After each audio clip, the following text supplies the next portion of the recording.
नमस्कार, news India देख रहे हैं आप। मैं हूं आपके साथ पूजा अग्रवाल। बुलेटिन में आप सभी का स्वागत है। राजधानी एक्सप्रेस के इस बुलेटिन में रुक करेंगे खबरों का। रुड़की से खबर आपको बता दें, जहां पर बीजेपी विधायक प्रदीप बत्रा के खिलाफ पत्रकारों ने मोर्चा खोल दिया है। रुड़की के प्रेस क्लब में विधायक प्रदीप बत्रा के खिलाफ विरोध प्रदर्शन किया गया। प्रेस क्लब बहादुराबाद की ओर से विधायक प्रदीप बत्रा का पुतला दहन किया गया, जिसके बाद पूरे जिले के पत्रकारों ने शहर में जगह जगह विरोध प्रदर्शन और नारेबाजी की। पत्रकारों के इस प्रदर्शन का असर सीएम धामी के कार्यक्रम में भी पड़ता नजर आया। सीएम धामी विकसित भारत विकसित उत्तराखंड योजना के तहत रुड़की पहुंचे थे, लेकिन नाराज पत्रकारों ने सीएम के इस कार्यक्रम का बहिष्कार कर दिया। पत्रकारों का आरोप है कि विधायक प्रदीप बत्रा के रवैये की वजह से प्रेस की स्वतंत्रता प्रभावित हो रही है और पत्रकारों के इस भारी विरोध की वजह से अब उत्तराखंड में सियासत भी गरमाने लगी है। तो देखिए, पुतला भी दहन किया गया है पत्रकारों की ओर से। सीएम के कार्यक्रम का देखिए बहिष्कार कर दिया गया है। विधायक के रवैये से नाराज पत्रकारों ने ये विरोध किया है, प्रदर्शन किया। रुड़की में पत्रकारों का आक्रोश देखने को मिला। विधायक प्रदीप बत्रा के खिलाफ प्रदर्शन करते नजर आए ये तमाम पत्रकार।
और देखिए, बागेश्वर में पुलिस की बड़ी कार्रवाई देखने को मिली है। 2 इनामी बदमाशों को पुलिस ने गिरफ्तार कर लिया। जी हां, बदमाशों पर था 10-10 हजार का इनाम और गैंगस्टर एक्ट के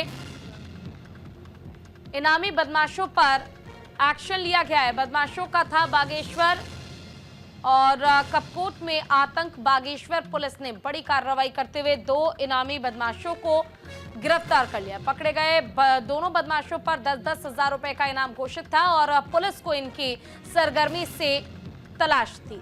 इन बदमाशों ने बागेश्वर और कपकोट क्षेत्र में आतंक मचा रखा था और इनकी शिकायतें लगातार पुलिस को मिल रही थी। बता दें कि गैंगस्टर एक्ट के इनामी बदमाशों के खिलाफ पुलिस का अभियान लगातार जारी है। पुलिस लगातार छापेमारी कर ऐसे वांछित अपराधियों को सलाखों के पीछे भेजने का काम कर रही है।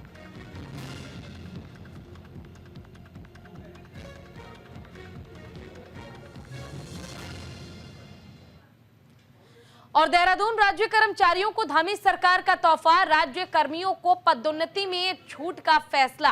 3 लाख से ज्यादा कर्मचारियों को मिलेगा लाभ। सेवा काल के दौरान पदोन्नति में एक बार मिलेगी छूट। कर्मचारियों के लिए यूनिफाइड पेंशन योजना भी लागू की गई है और उत्तराखंड में धामी सरकार ने राज्य कर्मचारियों को बड़ा तोहफा दिया है। सरकार ने राज्य कर्मियों को पदोन्नति में छूट देने का फैसला किया, जिसके तहत राज्य कर्मियों को सेवा काल के दौरान पदोन्नति में एक बार छूट दी जाएगी और इसके अलावा कर्मचारियों के लिए यूनिफाइड पेंशन योजना की जो इसे लागू करने की योजना है उसे तैयार किया जाएगा। धामी सरकार के इस फैसले से उत्तराखंड के 3 लाख से ज्यादा कर्मचारियों को लाभ मिलेगा।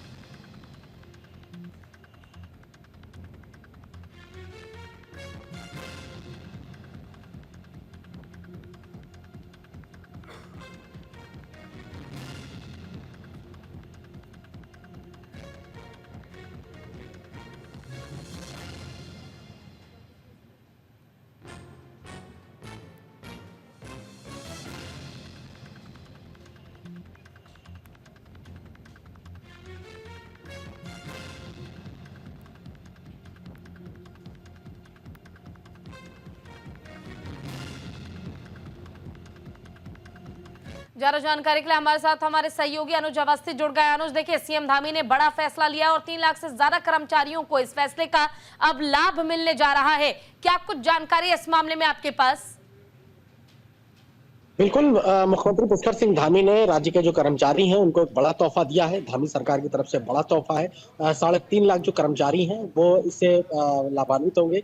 जो राज्य कर्मचारियों की जो पदोन्नति है उसमें उनको लाभ मिला है।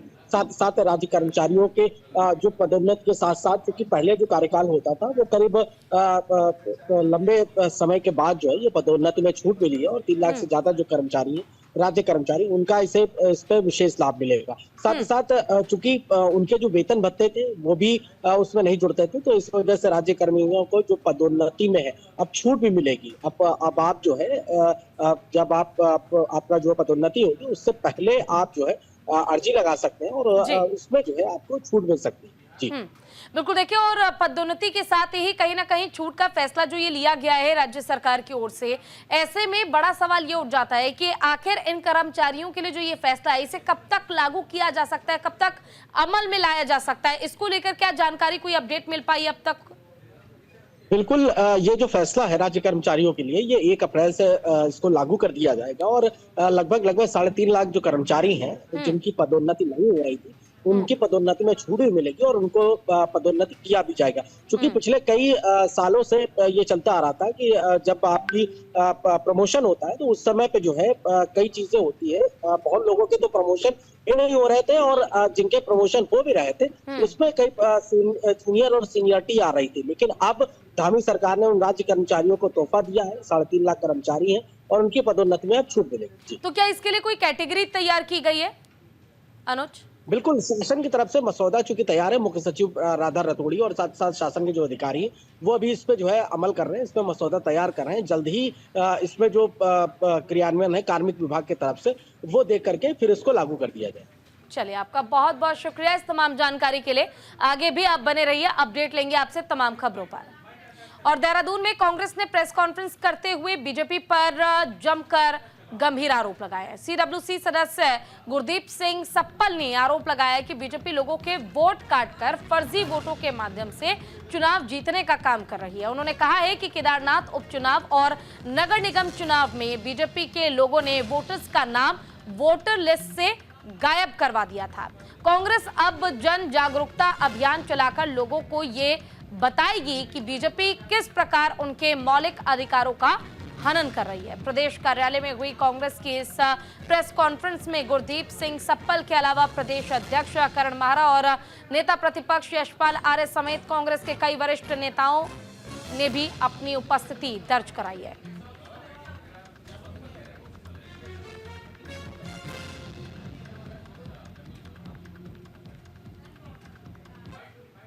और प्रयागराज महाकुंभ में अपनी अहम भूमिका निभाने वाले उत्तराखंड एसडीआरएफ के जवानों के सम्मान के लिए देहरादून में अभिनंदन कार्यक्रम का आयोजन किया गया।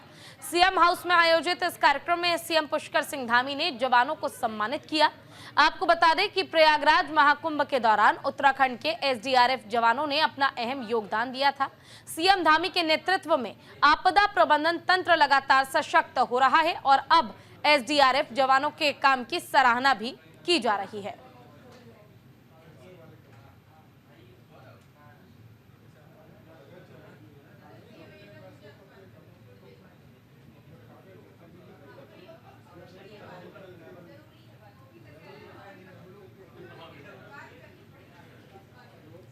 और उत्तराखंड बीजेपी में संगठन के स्तर पर नियुक्तियों का सिलसिला जारी है। बीजेपी ने मंडल अध्यक्षों की घोषणा करने के बाद अब जिला अध्यक्षों की नियुक्ति को लेकर मंथन शुरू कर दिया है और इसी को लेकर बीजेपी प्रदेश अध्यक्ष महेंद्र भट्ट ने कहा कि बीजेपी के संगठन पर्व में नए जिला अध्यक्षों की नियुक्ति की प्रक्रिया चल रही है और पर्यवेक्षकों ने जो रिपोर्ट दी है उसे अब केंद्र सरकार को भेजा जाए। केंद्र की फाइनल मोहर के बाद जल्द ही बीजेपी जिला अध्यक्ष की घोषणा भी की जाएगी।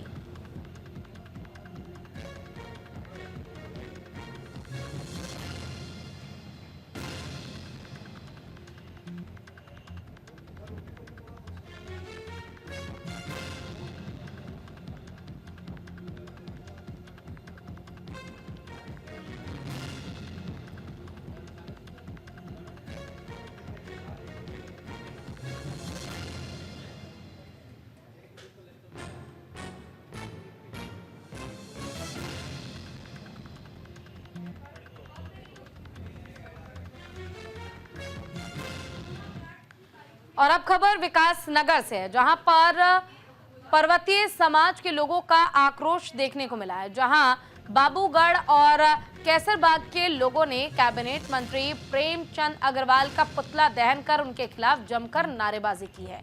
पर्वतीय समाज के लोग प्रेमचंद अग्रवाल के उस बयान को लेकर खासा नाराज हैं, जो विवादित बयान उन्होंने विधानसभा सत्र के दौरान पहाड़ी समाज को लेकर दिया था।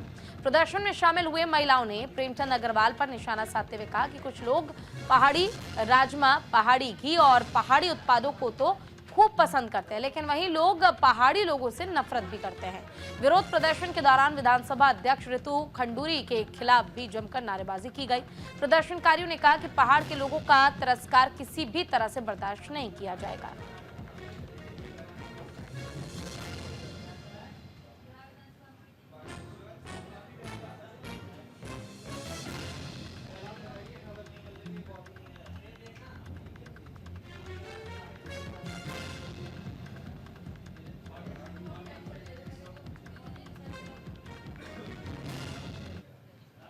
है वो कई बार विधायक जीत चुके हैं और केंद्रीय मंत्री भी, तो ये पहाड़ियों ने ही उन्हें दिया है, हम लोगों ने ही उन्हें दिया है। और उसके बाद ये अभद्र भाषा का प्रयोग हम पहाड़ियों के लिए कर रहे हैं, ये बहुत दुख की बात है हम लोगों के लिए। हम पहाड़ी एक है, पहाड़ी राजमा चाहिए, पहाड़ी घी चाहिए, पहाड़ी दालें सब पहाड़ी चाहिए, पर पहाड़ी इंसान पसंद नहीं है, बहुत दुख की बात है।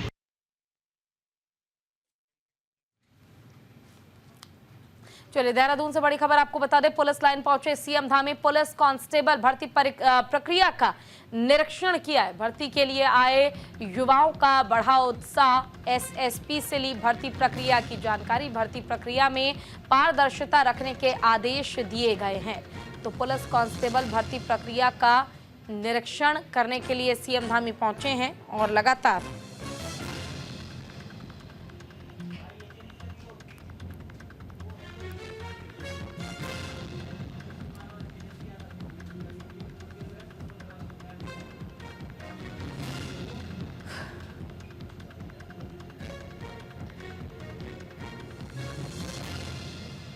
तो देहरादून से बड़ी खबर है, जहां पुलिस लाइन पहुंचे हैं सीएम धामी। पुलिस कांस्टेबल भर्ती प्रक्रिया का निरीक्षण करने के लिए सीएम धामी पहुंचे हैं। भर्ती के लिए आए युवाओं का उत्साह उन्होंने बढ़ाया है। एसएसपी से ली भर्ती प्रक्रिया की जानकारी।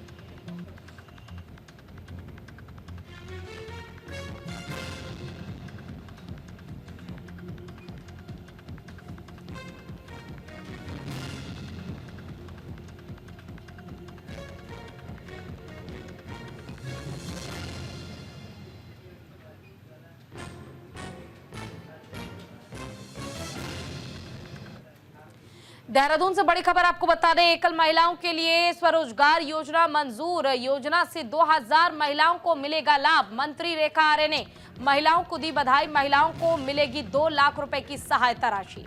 तो कैबिनेट बैठक में मुख्यमंत्री एकल महिला स्वरोजगार योजना को मंजूरी मिलने पर मंत्री रेखा आर्य ने प्रदेश की महिलाओं को बधाई दी। उन्होंने बताया कि इस योजना में दी गई सहायता राशि का 75% हिस्सा सब्सिडी के रूप में रहेगा। रेखा आर्य ने बताया कि इस योजना में पात्र महिलाओं को अधिकतम 2 लाख रुपए की सहायता राशि प्रदान की जाएगी, जिसमें से 75% हिस्सा सब्सिडी यानी कि अनुदान के रूप में रहेगा। लाभार्थियों को सिर्फ 25% हिस्सा ही व्यवसाय में अपने पास से लगाना होगा। मंत्री रेखा आर्य ने बताया है कि पहले साल इस योजना के तहत कम से कम 2000 महिलाओं को लाभ पहुंचाने का लक्ष्य निर्धारित किया गया है। पहले साल इसकी प्रगति को देखते हुए योजना में लाभार्थियों की संख्या बढ़ाने का निर्णय किया जाएगा।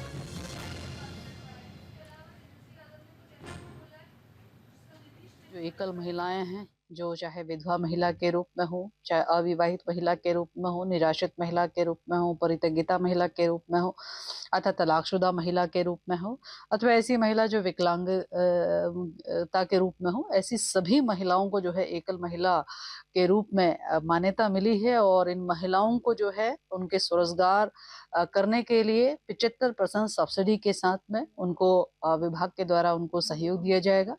उनकी परियोजना या उनका जो भी स्वरोजगार का जो उनका प्रोजेक्ट होगा, उस प्रोजेक्ट पे 75% की सब्सिडी विभाग द्वारा दी जाएगी। और निश्चित रूप से ये इसकी एक लिमिट जो है वो 2 लाख रुपए की धनराशि अंतिम रखी गई है।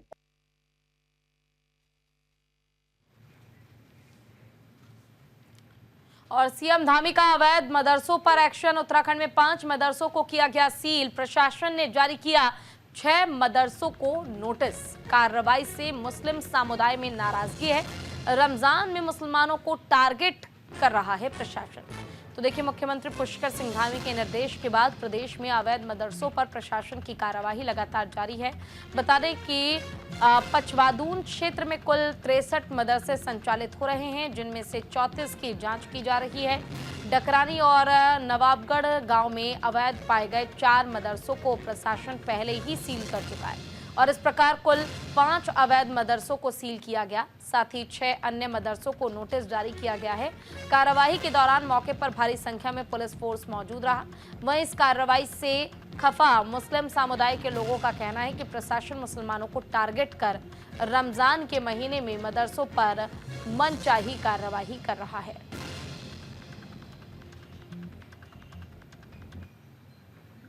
शासन के निर्देशों के क्रम में जो अपंजीकृत बिना नक्शा पास कराए गए जो मदरसे हैं, उन पे जिला प्रशासन, पुलिस प्रशासन और एमडीडीए की टीम के द्वारा कार्रवाई की गई है, जिसमें 5 अपंजीकृत मदरसों को सील किया गया है और 6 मदरसों को नोटिस दिए गए। अभी जो हमारी टोटल वो आई थी, 63 मदरसे यहाँ पे संचालित हैं, जिसमें जो अपंजीकृत मदरसे हैं उसमें 9 की अभी तक सीलिंग की गई।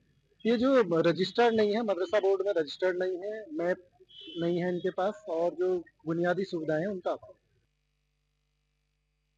ये तो एक तरफा कार्रवाई हो रही है, इसमें तो कोई मतलब ये किसी की सलाह मशवरा कुछ ऐसा कोई नोटिस नहीं आया, कुछ नहीं आया। रमजान शरीफ का महीना चल रहा है, कम से कम एक नोटिस तो भेजना चाहिए था, है ना। अब रमजान के महीने में अब रमजान की तैयारियां करेंगे लोग के इस काम में लगेंगे जो काम इन्होंने रमजान के महीने में चालू किया है। ये पंजीकरण ये सारे तो बाद में भी हो सकते थे ना, ये रमजान के महीने में लेके आए। इसमें इंसान अपनी इबादतों में लगा होता है, अब कोर्ट कचहरियों के चक्कर काटेगा इसमें इंसान। कम से कम एक नोटिस तो भेजा होता है यहाँ पे कि हाँ भाई मदरसे सीज हो रहे हैं, अपना कुछ भी है कर लेना, ये इसी टाइम पे।